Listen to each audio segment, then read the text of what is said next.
जय जगन्नाथ सांग मैंने मो चैनल को आपको स्वागत जनाऊँ। आज भागवत गीतार अध्याय 1 चलते जाना कौन कौन अच्छी। भगवत गीतार प्रथम अध्याय को अर्जुन विषाद जग बोली कहुए। यही अध्याय कौरव और पांडवों मध्य आरंभ होता महाभारत युद्धर पूर्व पटभूमि और अर्जुन मानसिक द्वंद्वर चित्रण मिले। अध्यायर आरंभ हुए धृतराष्ट्र प्रश्न द्वारा जो से संजय पाखरे प्रश्न करती कुरुक्षेत्र युद्ध मो पुओ माने और पांडव माने कौन करुछंती। एथिरो जणा पड़े जे धृतराष्ट्र मनरे जिज्ञासा सह बहुत भय मध्य थिला। संजय युद्ध क्षेत्र रे दृश्य वर्णना करबा आरंभ करती। दुई पक्षर सेना उभय पाखरे छिड़ा होइछंती। द्रोणाचार्य, भीष्म, कृपाचार्य, दुर्योधन, अभिमन्यु, घटोत्कच, अर्जुन, भीम, युधिष्ठिर, सात्विकी और अन्य योद्धा मानक नाम मध्य उल्लेख करा जाए।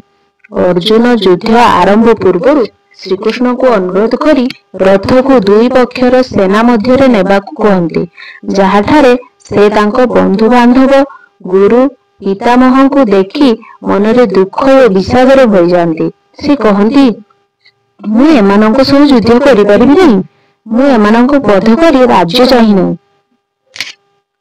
अर्जुन भावना रे भय, दया और अवसाद प्रवेश करे। तांको शरीर कंपित मान झड़ी जाउछि, मुंड घुरुछि, हृदय खाली लागुछि। अवसान रे से तांको धनुष विसर्जन करी रथरे बसी पड़ती। एही अध्यायर मुख्य शिक्षा हेउछि, जदि ज्ञान और भक्तिर अभाव थाए तेबे मनुष्य बड़ दृढ़ निष्पत्ति नेबार असमर्थ हुए।